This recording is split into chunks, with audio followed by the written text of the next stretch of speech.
All right, I think we're We good. almost coordinated outfits without trying. We kind of I know, we've done that a couple of times. natural, neutral color. Anyway, all right. So, talk to me about the sports world because I will admit we haven't recorded in quite a while, and I have kept up with nothing in terms of Good, sports. just as I had hoped My for. nephew's basketball. So, That's why I pay you the big bucks to completely stay out of tune with the sports world and then get your refreshing takes. well, good. Okay. So, do update me on all things sports. Well, let's start with Formula One. You have or haven't seen the F1 movie? I'm waiting for it to be on streaming for free, so I haven't seen it. Gotcha. And I feel like my guess is folks that are truly into the sport will be like, just a movie that has a few good looking people in it. It's not realistic. And then those of us who have never been to F1 or just think Brad Pitt's amazing will love it. So I'm it's kind of like Top Gun. I mean, some people can't stand Tom Cruise. I think it's awesome. Whether it's realistic or not, it's awesome. It's loud. It's exciting. So I'm guessing F1 will be similar to that for me. Loud and fast. You did recall promising that you would go see it in the cinema when it came out on an earlier podcast, right? I promised? I think so. We'll have to go to the videotape for that, but yeah, Okay. I might do some investigating and put you on the spot. Is it still in the movie theater? I don't even know. It is. It is. Probably got another week or so. But yeah, I went to see it, and Yeah. it was what I expected. It was the same director as Top Gun, so it was very Oh, cinematic, well, of there you course. go. John Okay. Krasinski, yeah. It had a very Top Gun 2 feel to it. So Yeah. a bit over the top, but like you expect from Hollywood. I think Brad Pitt did a good job. Oh, good. Um, Excessive accidents. I mean, it's just things that would never happen in the F1 world. Just like I don't want to spoil it, but like every time the guy got in the car, he would, prang it, as we Aussies say. But overall, it was good. It was what I expected. Why do you think they threw in that many prangs, if you will? Uh, for drama, it's like imagine he finished every race without having an accident. It's like, how are we gonna sell this thing? How are we gonna break it up into little sexy edits that we can put online? And, but it was a lot. It was excessive. Okay. Okay, so F1, that's the latest. What else? What else is going on in the world of sports? Well, today we are gonna focus on a friend of mine who was a major executive in the sports world, and I've spoken to him about him before, Steve Miller. He passed away last month. It was a long-time friend and mentor of mine. Introduced me to a lot of people. We did business together. Spent a lot of time with him over the years. He's one of the first people that I met when I moved to LA, to the US.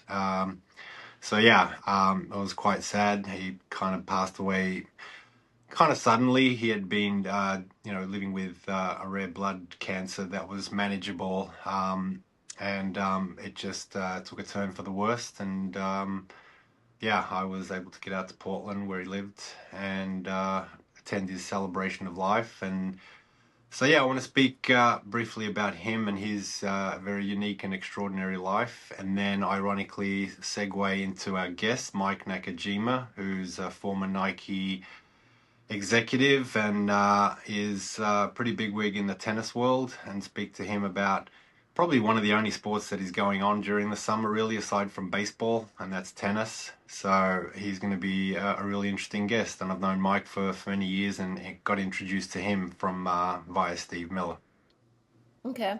Now, someone that goes from Nike exec, what do they do in a role like that and then transition into tennis in what role? Does it translate? Was it a complete pivot for him? How much of that do you know? Well, that was his area of expertise, tennis. He was an executive for Nike for tennis. Mm. And he's still involved. He runs Nike tennis camps, and he's got a lot of good stories. So, and again, like I said, just one of the many people that Steve Miller introduced me to.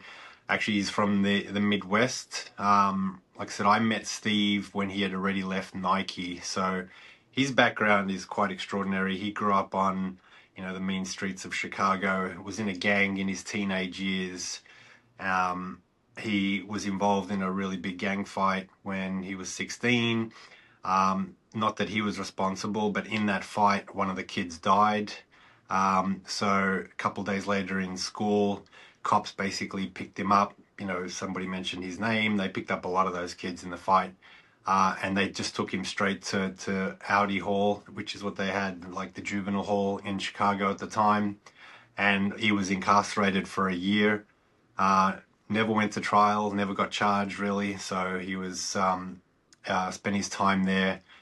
And then he was released and really turned his life around. He was given the opportunity to go to Bradley University in Peoria, Illinois. And from there, he became actually a football player because he ran track. He was a really fast runner. And then the football team said, come play as a running back. So he became a football player. And then he actually got drafted into the NFL the same year that Joe Namath did. And he didn't even know because back then, obviously, there's no telephones. And his name was, scouted. And he got drafted to the Detroit Tigers. Detroit Lions. I was like, didn't they change their name? So anyway, he only lasted about 3 months, had a really gruesome injury in a preseason game, which put him in hospital for like 6 months. What was the injury? He got tackled and his leg kind of snapped backwards and his kneecap actually went halfway up his thigh. It was really brutal. Yeah. So his, career as an athlete was over, but he became a track coach, and coached track in Chicago for a high school for 10 years. And then he got the opportunity to progress. He was coach of the year for high school. And then he went to Cal Poly in California and became the head track coach out there. Did that for 5 years, won national championships, NCAA coach of the year 5 times. From there, he became an athletic director at Kansas State University.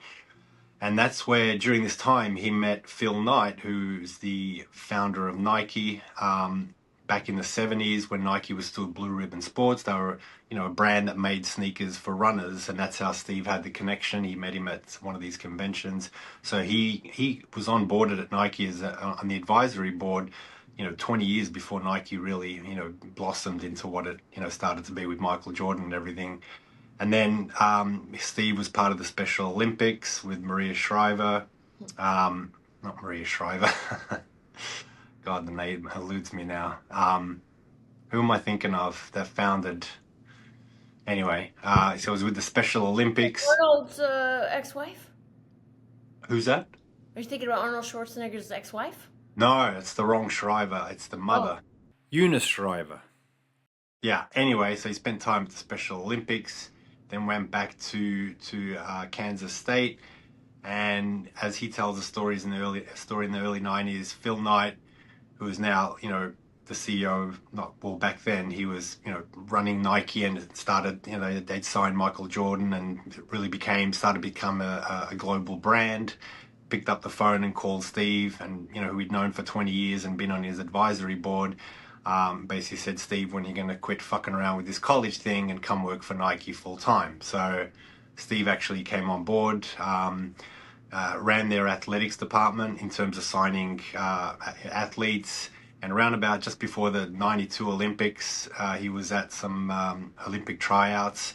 And Phil Knight said, I'm coming to see you tomorrow. I'm flying the jet over just to see you specifically. And Steve thought he was going to get fired because he had overspent on his sponsorships and signing athletes. Anyway, Phil Knight came into town and said, I want you to be the head of global marketing. So yeah, he was promoted to the head of Nike global marketing just before the 92 Olympics and the Dream Team. So he spent time with Michael Jordan and the whole Dream Team. So really just an incredible journey in terms of going from, being incarcerated as a 16-year-old to a track coach to an athletic director to being the head of global marketing. And he was with Nike till about 2000.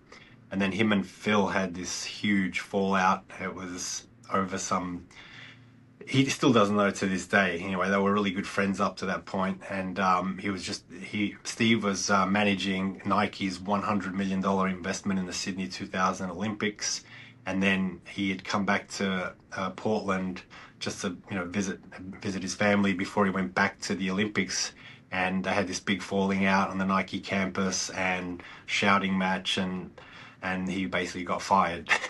so. So anyway, Steve ended up becoming the CEO of the Professional Bowlers Association. So he spent about 5 years with them, and through his Nike connection with Andre Agassi, the tennis player, he had started an education foundation with Andre, and Andre basically since 2008 recruited him to be his CEO of the foundation, eventually his for-profit company, and as well as his wife Steffi Graf's company. So since 2008, he's basically been in the role of CEO for everything that Andre Agassi and Steffi Graf do. Wow, you're Yeah. right. The career path. When you came into his life and vice versa, what did you notice about him? Do you feel like, because it is really interesting, sometimes the people that have the hardest childhoods seem to persevere and excel more than others that maybe had an easier upbringing or an easier life, and things were just a little more, I don't want to say given to them, because I'm thinking about even me. Like, I grew up middle class, pretty, comfortable. It seems like folks that are really uncomfortable younger in their age, I'm thinking of Oprah right now, who are like drastically uncomfortable when they're young, and then they just like 180. So I wonder your impression of him when you did meet him. What drove him, and do you think it was just luck that he was falling into these amazing roles, or was he always driving to do something bigger and better with his life or his career? That's a great two-pronged question. So, funny story, when I first met him, I didn't even know who he was. I'd been living in LA, just moved from Australia, and a mutual friend who I'd met at a steakhouse in Beverly Hills, Arthur, he ran this, he was in sports, he ran a celebrity golf tournament every year. And he just said, you should meet a friend of mine, Steve, who was living in Portland at the time. He's like, he's got a lot of connections, and you're just transitioning to life in the States. He can open a lot of doors for you and knows a lot of people. And I'm like, sure. So Steve and I exchanged an email or two, and he said he was visiting LA in a few weeks, and he said that the only time he could see me was early Sunday morning at like some bizarre hour, like 6:45 a.m., because he was booked, and he was leaving to the airport to fly back to Portland, but he could see me before him and his wife flew out. So I was living in Beverly Hills at the time. I went out Saturday night with that same buddy in Santa Monica, and we stayed out late. It was like 2 a.m. And I thought to myself, I got a meeting with this guy in 4 hours. I don't want to drive, 40 minutes back to LA, back to Beverly Hills, and then back in the morning. I'm like, how can I stay overnight? So I met this woman at the bar, and she's like, well, you want to come back to my place? And I had no interest in her, but I'm like, if I come back to her place, this could You be need a place to stay. yeah. So that's what I did. I went back to her place, it was 3 a.m. We had another couple of drinks and whatever, and, nothing happened. I was a gentleman and whatever. And I woke up the next morning and, a few hours later, and just but I was in my going out clothes. So I drive, my car at the time was a yellow Porsche. So I drive up to the hotel, the Casa del Mar in Santa Monica, and there's no one around. It's like early morning. And I get out, I've got like long blonde highlighted hair, I've got ripped jeans, these alligator boots. I mean, I look, different back then. And I walk into the hotel, and Steve's there, and, it was probably the most awkward 10, 15 minutes of my life. He didn't know why he was meeting me. I didn't know why I was meeting him. I had not slept. He was not in a great place, and we didn't know what to say to each other. And then his wife poked her head around and said, can we leave? And we're like, yes, great meeting you finally. Like, I just wanted to get out of there. And anyway, for some reason, we exchanged a couple. He said, like, if you ever need anything, just let me know, whatever. And we stayed in contact. And then, I was going to Vegas a lot of the time, and he shot me an email saying, I've actually just got the job as CEO of Andre Agassi's foundation. So if you're ever in Vegas, I said, I'm there, nearly every weekend, So we had a second go at meeting, and we had this great dinner at the Mandalay Bay. And then he was telling this story because we were there like on a double date, and he was telling this story from his side about how like terrible that first meeting was. He's like, I don't know why I was meeting Miro. I was doing my friend Arthur a favor. I'm sitting there in the hotel lobby, waiting for this guy. And then I see this yellow Porsche pull up, and the door opens, and I see these god awful green long alligator boots and some guy in ripped jeans and long hair and some fancy like top, and I said to myself, oh my god, what have I gotten myself into? I'm surprised he didn't say, didn't make it home last night? Is that your outfit from last night? So that was our first meeting. The second meeting was great, really connected, and it wasn't 6:45 in the morning. So from then on, we just became really close friends and stayed in touch and did business together. And he opened up a lot of doors for me, and led to my being, the US consultant for FC Barcelona because he knew the president. So we had this great, not only working relationship, but I could call him up anytime for advice, and whenever I'd go to Vegas, I'd hang out. We'd have these amazing dinners, and he was also through Andre Agassi, who is an investor in the Michael Mina restaurant group. Every time we went out, it was just like Picasso at the Mandalay, and just incredible dinners. And you'd walk in with Steve, and he was one of the board members, and people would we just sat down, and then the chef would come out and serve us personally and just give us like 10 rounds of food, and so it was always an incredible culinary experience. But so how on earth did you go from that fancy pants lifestyle out west to where you're living now? Good question. I think that's Is that a story for another time, Miro? I'm like, how is it you're in Beverly Hills driving a yellow Porsche, and now you're out on the East Coast and living this like East Coast lifestyle? Totally different. I was afraid you might ask me that. But getting back to Steve, you asked a good question before about all his opportunities and his career moves and everything else. And it's something because, I've spent about 18 months writing his biography, which I recently did a final hopeful rewrite on. It was fascinating to me how just things organically fell into place for Steve. It's almost like, he had served his time being incarcerated, but from then on, everything just kind of, organically happened for him. It was one opportunity that led to another, that led to another. So yeah, it was very unique the way, and the way he embraced it all was just, again, very organic. Mm-hmm. Looks like we have Mike here. Mike, do we have a visual?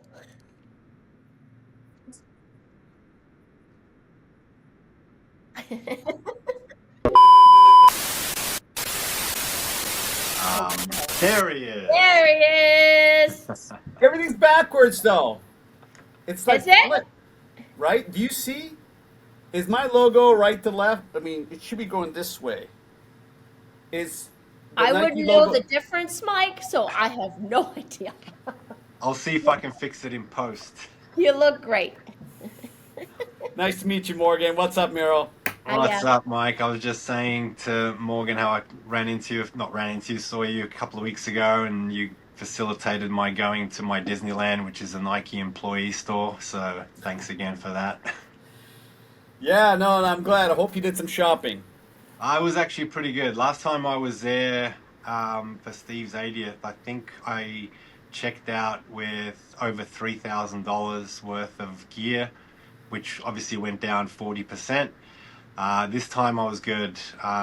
Just 2 pairs of sneakers and Nike underwear, and the rest I just back. Dude, if you're not spending over $1,500, I'm wasting one of my passes on you, Miro. You got to spend more than that.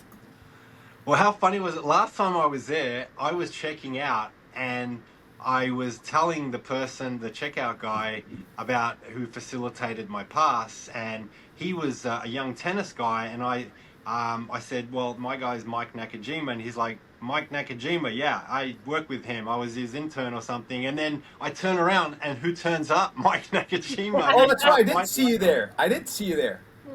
You know how often I go to that store? How often? 4 times a year, maybe, if my kid needs shoes. Okay. You know, because it's right down the street from where I live. And it's Morgan. Have you been to Portland? Have you been here in Portland? I have not. Seattle is as close as I've gotten to that area. Where are you now? I live just outside of Chicago. Gotcha. Okay. Well, you got to come up here. It's God's country. The way I look at it, it's green because we had a lot of rain in the fall and Right. winter time. I would love it. Honestly, to go hiking around, I think that would be beautiful. I would like that. Yeah. In fact, my wife, Nike. Well, first of all, my rest of my family works at Nike. Oh, wow, I So, didn't know that. I was there for 30 years. My wife's been there almost 38 years. Wow. And I've got my brother works there. He's going 35 years. He managed LeBron for 5 or 6 years until just recently. And I got 3 boys. 2 of them work at Nike. And my youngest is actually changing schools to one closed so he can start doing networking at Nike. Wow. So my last name is Nakajima, and our friends are telling us to change our last name to Nakajima because we might as well. Pretty much everybody works there. I'm So, assuming that it has a great corporate culture because not that many people would want to work for a company if it wasn't amazing to work there. it is. I mean, I'm jaded, but I still think it's the greatest company to work for, especially if you love sports. Every building is named after athletes, right? And in the lobby of that building, all the memorabilia of that athlete is displayed in the lobby. So for instance, I was in the tennis group, and there's John McEnroe building, we have the Serena Williams building, and we have the Pete Sampras building. And every one of their championship trophies are displayed. They are in a permanent loan. So the last one was Serena when she won the Wimbledon in 2016. That's her last Wimbledon. I asked her if she would let us, keep her Wimbledon. It's the dish, the tray, the plate, and she goes, no problem, because she's got a few of them, right? So it shows up on this massive crate at my office. I don't even know what it was because she asked Wimbledon to send it, and the crate must have been, probably 5 feet wide, 3 feet tall, and it's packed. And I did not know what it was until I literally had a crowbar to open it up. It's a wooden crate. You check if it was ticking first? Yeah. Mira, I'm not that smart. But it was it was like I said, the Wimbledon, the trophy. Wow. And I paraded that thing around the office, and everybody took pictures of it, and now it's displayed as a permanent loan at the Serena Williams building, and it's pretty cool. So Morgan, if you should come out sometime. Yes, sign me up. Is there some kind of Miro and I are trying to figure out, because we've been doing this podcast now, we're like, can we go to an event, a sporting event, live and record while we're there and get some footage? So we're definitely finding a reason somewhere to travel and go to some kind of sporting event. So we've been talking about tennis. No, listen, I mean, everybody asks for passes and stuff. Ironically, I get a call from a coach, played on the world-class, stage. Her coach, who I haven't seen in 8 years since I left Nike, he's at the front of the Nike company store, the employee store, and says, "Oh, I didn't know I needed a pass. Is there any way you can get me one?" It's like, dude, first of all, you're not going to let me know you're even coming. Second of all, you're stuck inside. You have to have 24 to 48 hour notice to get anybody in. He's just standing outside, and he thought he could just walk in. It's like waiting and I for a have so scalper? many people do that. Anyway. Mike, you are in your family, the start of the Nike legacy, and now obviously a lot of your family members. How did you start, and why tennis? Because I must admit, I have never seen a tennis match except my niece played tennis in high school. And how did you even get started with the company? And did you start in tennis, or where did that grow in? Like, how did you Yeah, end up with tennis? Tell me everything. I've I was born in Japan. I was there till I was 8 years old. My parents moved us out to Colombia, South America, and their number one sport is soccer, and that was Okay. my sport. That was it. But then they also have tennis. So Okay. so soccer was my sport that I really really loved, And you played and it? You played soccer? I did. Yep, yep.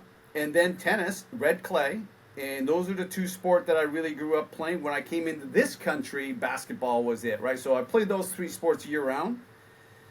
My goal, I'm gonna age myself, but 1984, I had an invite to try out for the Portland Timbers.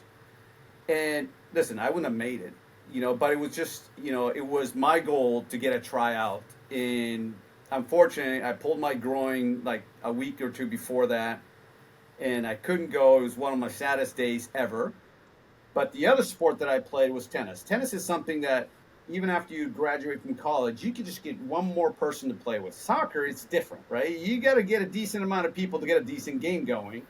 And for me, it was a lot easier to just keep that going. I played collegiately in tennis.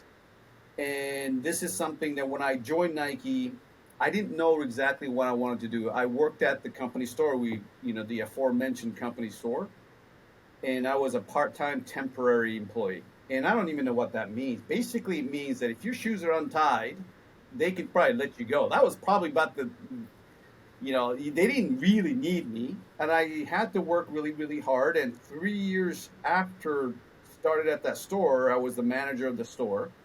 And it was, we had, when I started there was 7 people working at the store.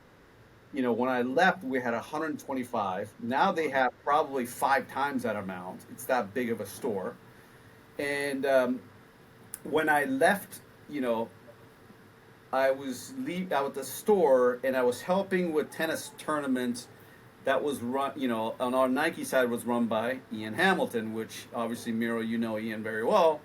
And they knew that I wanted to work in tennis, right? So Ian, who hopefully you'll get a chance to interview him about Steve and stuff, Miro. Yeah. But he offered me a job in Miami. This is 1991, something like that. So I called my boss at the store, and she says, "Will you give me an hour?"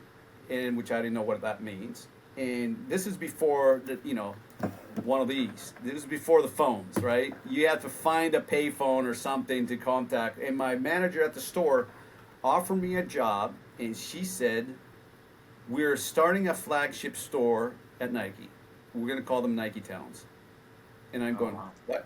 Nike Town?" It's like, "Our first one's going to be in Portland, and I want you to manage our very first store." Which, once again, at the time, I didn't even know what Nike Town was. It was kind of a new concept for everybody, and you guys know Chicago, we had a big one. That was our second Nike Town was in Chicago. And it had the best of the best, top of the line stuff. Each part of the store was a pavilion, they called it. And it was a great opportunity for me, but at the same time, I wanted to be in tennis. And so I took the job in tennis in 1991, and I was there till 2017. And loved every minute of it. For me growing up, getting to go to Wimbledon and Australian Open and, do these things multiple times. And the reason why I left, ironically, is because the thought of going to another Wimbledon was getting nauseating. And it's, once again, as with anything else, if you do certain things so many times, it doesn't matter what it is, right? It's no more of a challenge, right? I mean, it's like, I got to a point where it's like, how many more athletes am I going to sign? How many more tournaments am I going to go? How many more junior plays am I going to scout? All those things, you do it for 25, 6 years, you just need a new challenge. That's what it came down to that, But you rose up pretty high in the ranks at Nike. You worked with some of the top tennis players in the world. Tell us some of the players that you worked with at the elite level. Yeah, I mean, I don't know, Morgan, if you know some of those athletes like, Serena Williams, right? Maria Sharapova, Roger Federer, Rafael Nadal, Andre Agassi, Pete Sampras, goes on and on and on. Those are all my guys, right? I mean, Maria Sharapova was 11 years old And her agent said, "Hey, Mike, will you come watch her play?" So I flew down. I was already in Miami, but I got to Bradenton and watched this girl, Maria Sharapova. She was 11 years old, and I sent her a bunch of stuff so she can wear for a tryout. And I did a lot of those where I would go watch juniors play. I don't sign anybody without watching them. I don't care how good you are on paper. I got to have a gut feel, right? I don't want anybody to say, "Did you watch this player playing?" No. "Did you sign this play without even watching?" Right. So I wanted to watch. So Maria, I watched her hit 5-6 balls, and it's like, yeah, she's going to be good. And we got to know her a little bit. And ironically, she could say like 10 words in English at that time. Wow. Right. And the first thing she says to me is, "I don't like your socks." What? I mean, all things you can say. How about it? Like the top? You like the hat? No, you don't like our socks. You came from Chernobyl, right? And you don't like our. But anyway, it's like I thought it was kind of funny. We kind of laugh about that. Now, obviously, at the time, when she made it big, she was the most highly influential, highly paid female athlete in the world. Now it's whether it's Coco Gauff or Naomi Osaka or whoever. But at the time, she created her own mega empire, Sugarpova, and, all the business and, investments that she has made. Super proud of what she has done. Serena, we signed her when she was 15 years old, and I remember Phil Knight, telling us, "I just want one," he says. "Give me the better, one of the that's better." And we said, Serena's going to be better. You go there, to Palm Beach, Florida, to go visit, and the girls were still very young. And you kind of go through these little, their estate, but they've got like rustic tractors and stuff. You kind of go around and you meet Richard Williams, and Richard's, we're talking, all of a sudden both Venus and Serena comes downstairs. They kind of like it was all orchestrated, seems like. And it was, they leave, and then Richard and I talking about doing a deal for the girls, and he asked me if I want a candy bar. And I'm going, "What? Do I want a candy bar?" I go, "Sure, I'd love to have a candy bar." And he says, "That'll be $5. So the point here is that he's negotiating right off the bat, right? Wow. Just, am I going to counter offer with $3? So that's kind of how his thinking was. I remember. Wait, did you pay him? Did you take him up on? I took him up on it. Yeah, you gave him $5. But it's funny because we wanted to talk to both of them, before deciding, right? And I remember this year my grandfather passed away in Japan, right? So I had to go see and pay my respects. They live out in the sticks in Japan, so it's flying to Narita, take another bus ride, take a train, take a cab over to my grandparents' house. Then pay my respect to the reason why is I was there for less than 24 hours because we had a meeting with Richard Williams about Venus Williams Monday morning. And this is like Friday afternoon when I left for Japan and all that. So we're in this big boardroom. Richard is there. There's probably about 10 of us there. And he's got this big bag underneath the table, right? And we're about to begin and do a presentation. And he says, "Can I say something first?" Of course, Richard. He brings his bag. It's like a hockey bag. He puts it on our boardroom table, unzips it, and there is a mannequin leg with a Nike shoe on it. He throws it across the boardroom table, and he says, "That's what happened to the Nike girls when they play against my girls." And it's like, okay. Wow. So that was it. But Serena had a really great relationship for over the years. We've had some fun times, and I got stories about that. Roger Federer, obviously one of the greatest all time. Rafael Nadal also. Still stay in touch with a lot of the guys like Andre Agassi. So I feel like I've had a really privileged life, but I also enjoy the relationship I have. The reason why I left Nike is I'm done working with millionaires. I want to work in sports, and I want to work with kids. So Miro, you and I worked a little bit with, the baseline, sports finance. That was, athletes. We're working in sports, and I've had several consulting jobs. This is the only job that I consider working in, is the company called U.S. Sports Camps, which I work for now. And we are a company, we're the largest sports camps provider in the country. And, we're going 50 years. 50 years ago, our founder of our company bought this struggling camp company called Tennis America from Billie Jean King. And Billie didn't want to do this anymore. She had 68 camps and didn't want to do this anymore. And our founder, his name is Charlie Hovler, bought this company, and his day job was is a West Coast distributor of Adidas. So he immediately called it Adidas Tennis Camps. That was 1975. So you fast forward to 1994, Ian Hamilton and myself, we went there and we made Adidas Tennis Camps into Nike Tennis Camps. So U.S. Sports Camps has been the longest standing partner that Nike's ever had. And, we just, first 25 years, it was just tennis. The next 25 years, we've added 23 other sports. So now we have 24 plus sports, and we just put 175,000 campers through. So it's a big business, and I was brought in the tennis / pickleball / couple other sports to grow the business.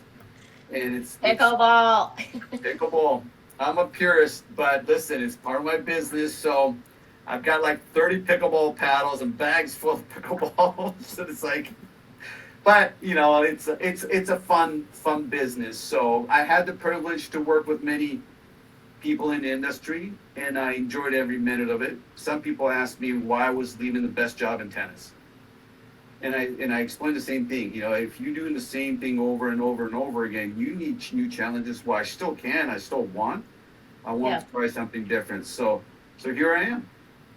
Mike, I want to rewind because in the earlier part of your story, you're like, okay, I get this big opportunity to be the manager of a new store, this whole new concept at Nike. And you're like, no, I'm going to go into tennis. Right out the gate, are you like in a position that you're signing athletes? What was the trajectory of that position? Because you said I went with the tennis, and I'm assuming you're a young man and you're just learning, and then you're out like having to sign professional athletes. Like, how did that work? The way my boss at the time says, hey, listen, I don't know what your goal is. If your goal is to really manage this department, you need to know top to bottom what all happens. Mm-hmm. Totally understand. So I was order entry right off the bat, sending product to athletes, influencers, and so for anybody who will wear the Nike swoosh logo, we wanted to go, because tennis is it's a heritage sport for Nike, meaning very first athlete that Nike's ever signed as a company was a tennis athlete. Right? Was that Ilie Nastase? Ilie Nastase, yep, from Romania, the Romanian, right? Crazy man. The first time the swoosh only logo was debuted publicly was on a tennis athlete. 1992, Andre Agassi wore it at Wimbledon, right? Because you're only allowed 3 square inches. So if you take out the word Nike, you can actually make the swoosh bigger. And we wanted to make sure that the swoosh itself is visible, and we wanted to make it a universally recognizable logo. So, as you know, that is a universally recognized logo, right? Everybody knows, that logo when you see it. So we wanted to make sure and do that. And I worked up, then I was in charge of the juniors, and I was working with some of the older players, and got to be a point where I was scouting players, and I was signing players, and that was fun. You go to all these junior events, and I find out later that all these junior athletes I was scouting to sign are now obviously growing up, whether they played on the pro tour or doing something else. I still stay in touch with many of those athletes. And the funny part is that they all say the same thing. When you show up at these tournaments, everybody talks. The Nike guy is there. The Nike's guy is there because they're all looking for sponsorships, right? We have been probably the most sought after company for sponsorships. And there's been times where I'll show up and I'll watch a match, and this athlete that I'm watching is playing well. I show up and all of a sudden they kind of like in their mind, they freak out and they can't play. They can't hit a ball. They get super nervous. And all of a sudden, they'll do like 4, 5, 6 games in a row. And I didn't know at the time, right? And I go, man, maybe this athlete's not as good as I thought. And I'll come back and I'll kind of leave. And later I find out that I'm playing and you show up, and all of a sudden I couldn't hit a ball, right? I hear that all the time, just because when the representative of a company that you want to be sponsored by shows up, listen, everybody gets nervous in front of certain people, right? I've been told so many times that I felt awful about it at the time. I didn't know that, I was the cause of it. Because junior events, you don't have 50,000 people. You may have 25 people, and, they know who's sitting at the stand, mom and dad, boyfriend, whatever, right? Coaches and all that, and then I show up and all of a sudden it's like they can't play. But I had an opportunity to make an influence on a lot of these young athletes to, make it in the pros, or the juniors and the pros. And I always look at it as your first contract is not your biggest contract. And your second contract may not even do that. If you stick around long enough to have a third contract with us, now we're talking big numbers. So play hard. Don't just because I put you under contract doesn't mean you reached where you need to go. You need to continue to push hard. You need to continue to work hard. Don't worry about people in the stands play, right? Then the results will come. If the results come, guess what? The next contract's going to be. You'll be happy with the next contract. So, Mike, I wanted to ask you about, how do you see the world of tennis today versus like even in the 90s, where it was probably, I think, the healthiest place with big stars like Agassi and Sampras and all those guys, and even following that, Nadal and Federer. Now that they're all kind of retired, how do you see the popularity and visibility of the sport versus back then? I think first and foremost, rivalry is important in any sport. Okay, when you have a rivalry, it piques people's interest. So in our sport, right, you had the Sampras Agassi, then you had the Nadal Federer, but even before that, we have a little bit with a guy named Andy Roddick, James Blake, but they push each other, right? They push each other to be better. Now, if you have, like right now, we have a guy named Yannick Sinner, who's the #1 player in the world, Italian, and then you have a guy named Carlos Alcaraz, who's the #2 player in the world. Last 7 Grand Slams were split between those two guys. Okay, now they are creating a rivalry. They're separating themselves from the rest. Tennis has definitely, in the last 15 years, moved overseas. Okay, Western Europe. I mean, look at what Novak's been able to do with the sport, right? Serbia. Then you've got Rafa from Spain. You got Roger from Switzerland, and you have a lot of top players coming from Western Europe. It's moved on from U.S. The days of Agassi, Sampras, mid-1990s was their heyday. They're 1 and 2 in the world. Americans loved high-scoring rivalries. Okay, so when you have that, right, once again, it gets non-tennis people looking at the sport. So now that Sinner Alcaraz is starting to do that, it's definitely a lot more interest I think in Europe, but Americans are starting to bring it, right? So Americans, we have a kid named Ben Shelton. You have a kid named Taylor Fritz and Tommy Paul and Francis Tiafoe, and there are probably 5, 6 guys top 20 in the world, which is competing to be the best in the world. The Americans we are, I think, in a lot of ways jaded, right? Like I said earlier, they love high scoring, they love rivalries, but they need winners, right? Andy Roddick was the last American man to win a Grand Slam championship, 2003 U.S. Open, right? America will pay attention when Americans win. We have yet to do that. We have yet to produce a winner since Coco obviously done well, right? Win the U.S. Open and so forth. It's awesome. And then before that, Serena carried the mantle for many, many years. And of course, Venus and Lindsay Davenport. There are a lot of Americans on the women's side, But on the men's side, this is what they need is for Grand Slam champions. And if you can produce a Grand Slam champion out of the U.S., the popularity of tennis will grow this way. A few years ago, right, you don't usually think of tennis with Canadians. Right?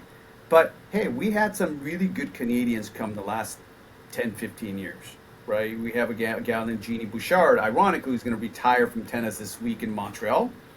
We have a guy named Milos Raonic, who, top 5 in the world. We have really good Canadian players. When you do that and you start seeing some success, the success of the sport in that country, just immediately you can see the difference, right? It's no different in the U.S.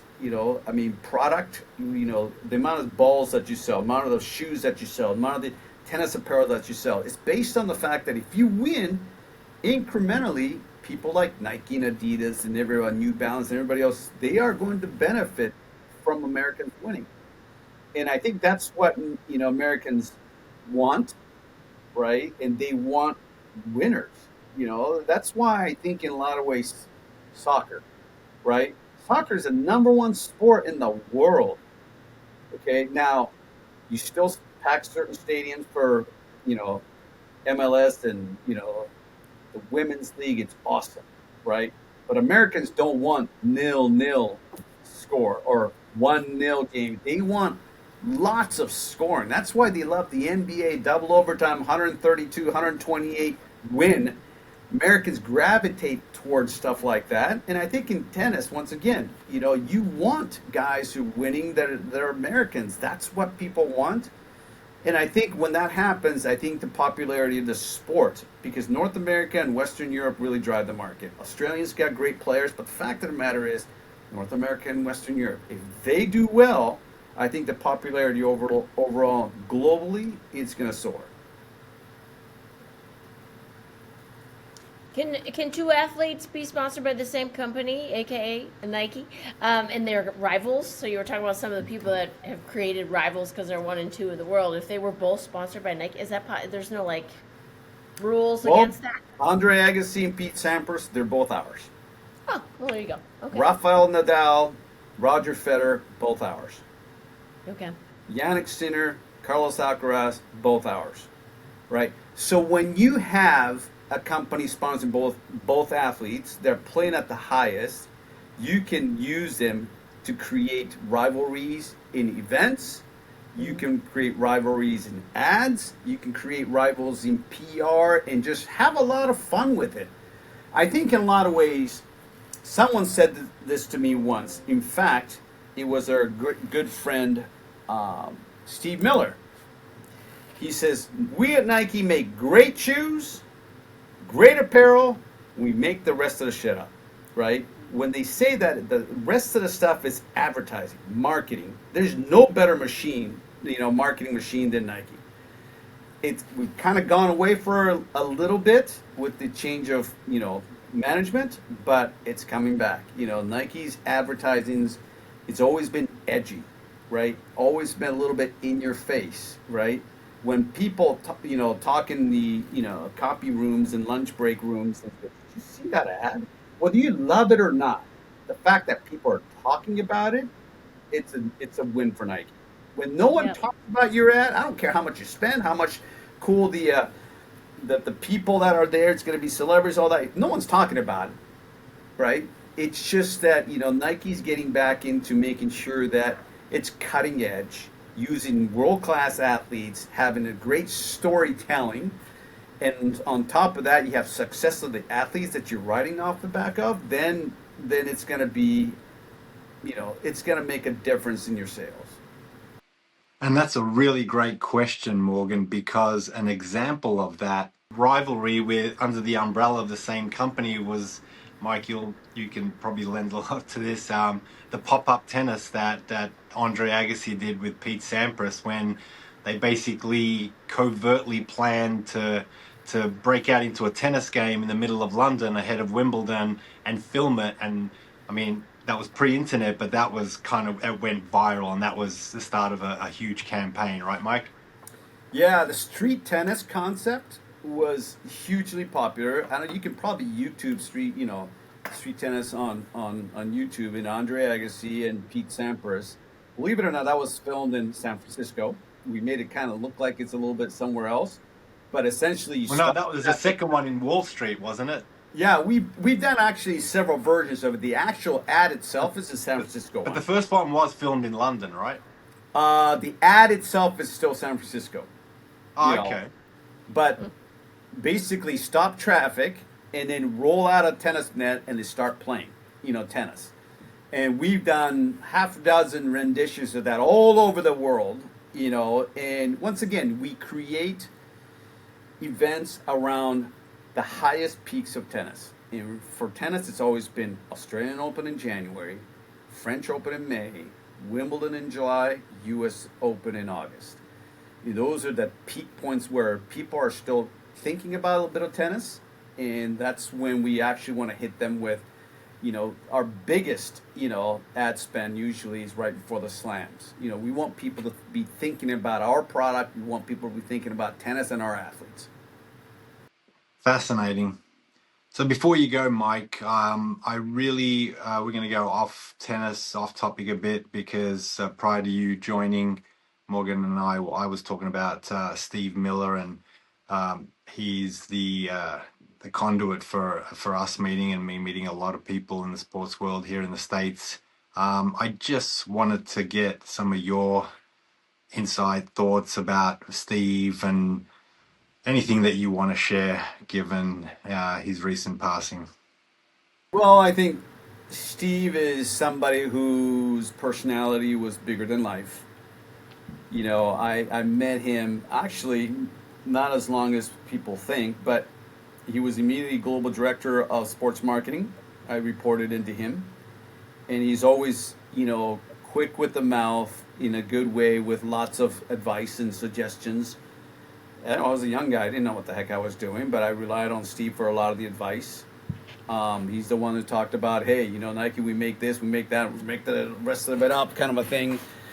He actually offered me a job to work, to head up the sports marketing in Japan, right? Once again, the retail Nike Town tennis. It was at a crossroads. Now this one was continue to go up the tennis path, and then or go to work in Japan. And I've had little kids at that time, and I just felt it wasn't the best time for me to uproot everything and move. And sometimes you kind of wonder if this was the right decision. You can't turn back clock. You can always say, hey, what if? And I always wonder, what if my career took a left instead of a right? How different my life would be right now. But we got to know Steve after he left. Obviously, he managed one of my former athletes, Andre Agassi, for many years, and he's one of those guys that I always will continue to look up to him, right? And say what he would have done, in a case like this. But I do remember, a lot of the great advice I've received from him, and to continue to think about him, because once again, it's a big miss for the sports world when somebody like that passes away. But you just got to remember the good times, and just remember some of those things you said, because it'll apply to some of the things that I'll do for the rest of my life. Mike, my question is, what does just do it mean to you? And I asked because suddenly it flashed into my head, Mel Robbins, if you're familiar with her, she did a short clip on just do it and what the most powerful word in those 3 words was. And I don't want to speak to it because now I can't remember, but I don't think it was the do. And so anyway, I was just curious what just do it means to you. I think just do it to me, right? Ironically, at Nike, it's always JDI. JDI, JDI, JDI. I have people come up to me afterwards and you go, I don't know what JDI means. They go, dude, it means just do it. Nike's super, acronyms. I mean, there's so many of those at Nike. You either know it or you don't, right? To me, it means don't think about it. You know what you need to do. Just go ahead and do it. I mean, and especially when it comes to workouts and being active, and that's what we want to make sure that everybody that wants to be active, you have access to do so. don't think about it, and just go ahead and just do it. And that was really the premise of ads that it's got the just do it on the end. It's just really letting people know, don't, hold back, right? This is your life, just get a hold of the reins and just go after it. And it's always been a bit of a mantra for everybody else that we're involved, is the fact that, don't, like I said, don't ponder, right? Just go out there and, don't just go out there and do it. And we apply Just Do It to just about everything. They have this massive Just Do It day at Nike every year, right? Free food, concert. It's just a JDI day, I think a couple of years ago they brought in Drake and stuff like that for concert. And, it's just a massive festival. It's a JDI day. And it's something that, once again, it's become such a part of our language at Nike that it can apply to so many different things in life. And I think those 3 simple words can apply to just about anything that you do in life. I love that. Now that you say that, I'm pretty sure she was saying the just part is the important part, that done is better than perfect. Like, just go and do the thing, and the more you do it, the better you'll get. Just go do the thing. So yeah, exactly. It makes sense. Very cool. Well, thank you very much for joining us, Mike. You're a fascinating person and really insightful, and great stories that you've shared today. So we really appreciate your time here. We'd love to have you back sometime. Thanks again. Absolutely. Thanks for having me. Morgan, it was a pleasure meeting you. Miro, good to see you as always. Let me know if there's anything else I can help. I really enjoyed being here.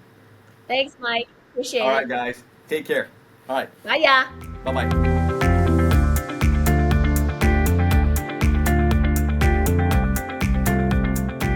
Thank you, Morgan.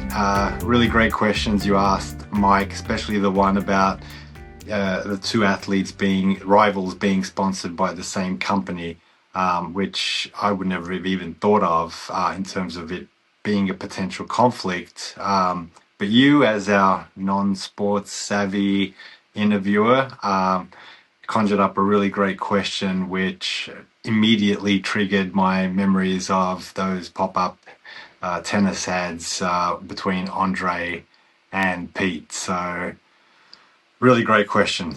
Well, good. Well, and that's where it's nice, because my perspective is so naive, and yours, you're coming from hanging out with people like this, playing many sports, understanding, and I had no idea. So it's just, I come up, well, and even just the, I was, as we were talking, you can talk about sports and the ins and outs. And then I was like, wait, like the message alone, just do it. What does that mean to him? Because I'm sure it means something different to everyone.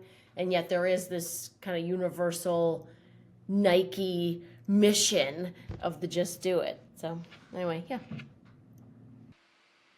And last question, do you play tennis or pickleball?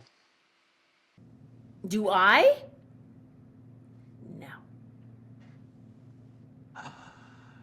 All right. I think we can end it on that note.